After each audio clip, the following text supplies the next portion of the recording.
David Proctor was probably the most outwardly peaceful and well-meaning neighbor I've ever had the pleasure of living beside. But God, my memories of him have often made me uneasy. My name is Chris, and I'm a retired police officer. I've lived in my house for around 5 years now. I've spent some of the best years of my life here, and I'm confident it's where I'll spend the last. I made David's acquaintance the day after my wife and I moved in. We had a lot in common. Both big golf fans, both love red wine, and we both feel like we were born to be retired. David told me he was a scientist, and that's about all I've ever known for sure about that. I asked him what field, and he told me biology stuff with a wave of his hand.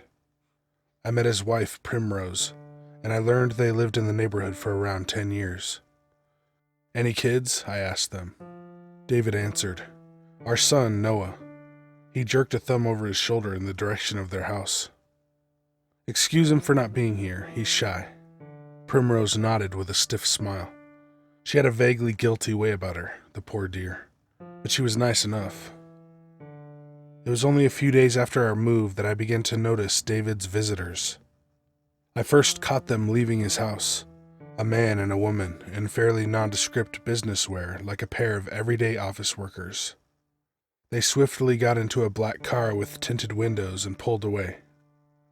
I tried to get David's attention to say good morning, but he returned to the house in a hurry. I have to confess, I'm an incurable curtain twitcher, and I grew fascinated with the comings and goings of the visitors. For the same reason, I also noticed the frequency with which David would order takeaway food for delivery. "Don't you find that strange?" I asked my wife, Julie, as I watched yet another teenager in a Domino's uniform count their change. She scolded me for being nosy. "If he's got the penchant for it, let him order whatever he wants." I shook my head. "But it's nearly every day." The phone rang, Julie's sister, and she quickly forgot about me as they chatted about this and that. I had become entirely too interested in the habits of my recently reclusive neighbor and his strange visitors. The next day, I set about making a lasagna, one of the only dishes my meager cooking skills afford me, and took it over for the Proctors. As I approached the door, I heard an argument taking place, and I hesitated. A woman was shouting, "No more! No more godforsaken tests! Get out of my house! Out!" The door opened, and the same pair that frequently visited David came hurrying out. I greeted them, but they didn't so much as glance at me. I heard a tinkle of glass as they stalked past me, and looked down to see what appeared to be a phial of blood. The male of the two swore to himself, snatched it up, and hurried on. I watched them as they left, and for a moment I forgot why I was there. "Chris!" David was stood in the doorway, looking at me with the kind of smile you force when all is most certainly not well. "How long have you been there?" "Just got here." I handed him the lasagna sheepishly. "I made you some home cooking. I thought it would take a load off your wallet for one night." "Oh, you noticed." He shook his head. "You really shouldn't have, but thank you." I watched the black car pull away. "Family?" "Some old work colleagues." A moan escaped from behind him, somewhere deeper into the house, and he winced. "Is everything all right?" I asked. David nodded, but he suddenly appeared to age 10 years. "Noah's very unwell. It's taking up all our time looking after him." I felt guilty for asking. "I'm sorry to hear that. I hope he's better soon. Don't worry about returning the dish whenever you have time." He thanked me and shut the door. I was an officer for a long time, you know. David was a competent liar, but not the best. I lingered for a few moments as I walked back to my house, and through an open window, I heard the argument I expected to hear. Primrose was the first to raise her voice. "This has to be the last time. We can't do this again. I'd rather live with the grief than do it again. Please, David. Trust in the science. They can fix him." Another moan of pain. Primrose sobbed. "What do they think is wrong?" "It's his growth. It's too quick. They made the mistake, but they can fix him. "No," she wailed. "No more." A door slammed, and then there was silence. I went home. I later got acquainted with some of our other neighbors across the road, a younger couple named Bill and Jessica. We spoke about the normal things that you do, but I couldn't help eventually turning the conversation to David. Bill inhaled sharply through his teeth. "That's a can of worms. All I can say is that David has got some weird skeletons in his closet, and those people have come and gone for years now. They stop and start, and it's always when they have a kid." My curiosity was piqued. When they have a kid? Jessica had overheard us as she watered the plants nearby, and she cut Bill off before he could explain. "Ignore him, Chris. He believes all kinds of rubbish." That night, I awoke to a cold, stiff breeze coming in through our open window. I rolled over to fall back to sleep and heard a soft, scraping sound, punctuated by the damp thud of a shovel plunging into soil. I gently slid out of bed and crept to the window. The sour smell of cigarette smoke wafted in, and I could hear what sounded like somebody gently weeping to themselves.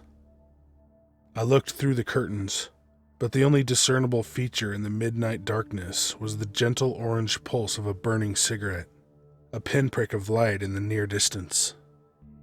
I returned to bed, my mind humming with questions. The next day, there was a knock on my door. David wouldn't meet my eyes. He wordlessly handed me my oven dish and left. The day after that, somebody came to pick up Primrose, who left the house with 2 travel cases and never came back.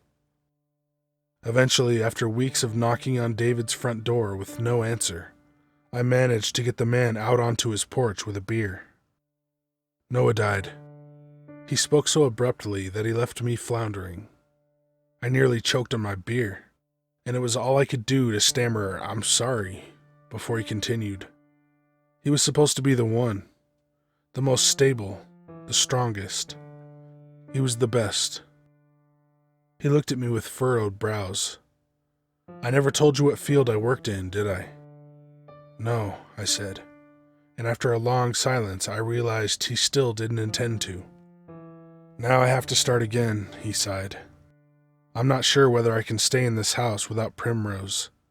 I need to start over." He sighed once more. "All over again." Several days passed, and David's visitors resumed visiting. They would arrive in the same black car with tinted windows, clutching suitcases and muttering to one another. I watched from my kitchen one morning, which was parallel to David's. Through the window, I could see David rolling up his sleeve, whilst the visitors washed their hands and donned latex gloves. One of them noticed my interest as the other opened their suitcase, and I only glimpsed the files and syringes before he lowered the blinds with a parting scowl. I drove myself spare, wondering what on earth David Proctor was hiding from the world. On the day I planned to find out, I drove into town and bought a bottle of wine. It would be good enough as a pretense for knocking on his door and inviting myself in to share it with him, hopefully loosening his tongue. When I later got home, I went straight over and knocked on the door. I was used to David not answering, but when I peered through the windows, I was met with a new turn in his decisions. David was gone. He, his furniture, and all traces of his life, save for a few crooked dog ends of old cigarettes left strewn across his porch. "I was wondering what that big van was for," my wife said when I told her. "It would have been nice to say goodbye." So that was it. I thought I'd never know anything more about David, but there was one last skeleton he hadn't cleaned out. That evening, from our bedroom window, I looked out over his former garden, and I noticed a messy patch of disturbed soil in the far corner. I instantly thought of the night that I had awoken to the sounds of David digging in the dead of night, and my curiosity practically burst into flame. Whether it was my years of police work acting upon me or a fatal sense of intrigue, I can't say, but I had to know. I grabbed a shovel, climbed over the fence, and got to work. It wasn't long before a flash of white peeked through the dirt, and I brushed the remaining layer aside with my hands. As I revealed the shape of the object enshrouded in a large blanket, I felt dread. I know a body when I see one. I took a deep breath, gingerly pulled the cloth aside, and recoiled. I was met with a young man lying in the crude grave, and he was the spitting image of a younger David. Poor Noah. His chin was raw with some kind of skin disease, and welts bloomed from his neck, traveling further down his body and disappearing beneath his shirt collar. Dried yellow pus formed crusty patches between his wounds, and even in rest, his face portrayed absolute agony. His hands crossed over his chest like a pharaoh. They looked atrophied, and his fingers varied in length and thickness, as if his body had begun to collapse and recede. The further his afflictions traveled down his body, the worse they became, until his legs were warped and awry beyond any kind of human comparison. His neck was ringed with purple lines, and I had seen such marks before. Somebody had strangled the boy. What I couldn't explain, however, was what his midriff revealed from beneath his soiled shirt. Or rather, what it didn't. Bare, smooth flesh. The young man had no belly button.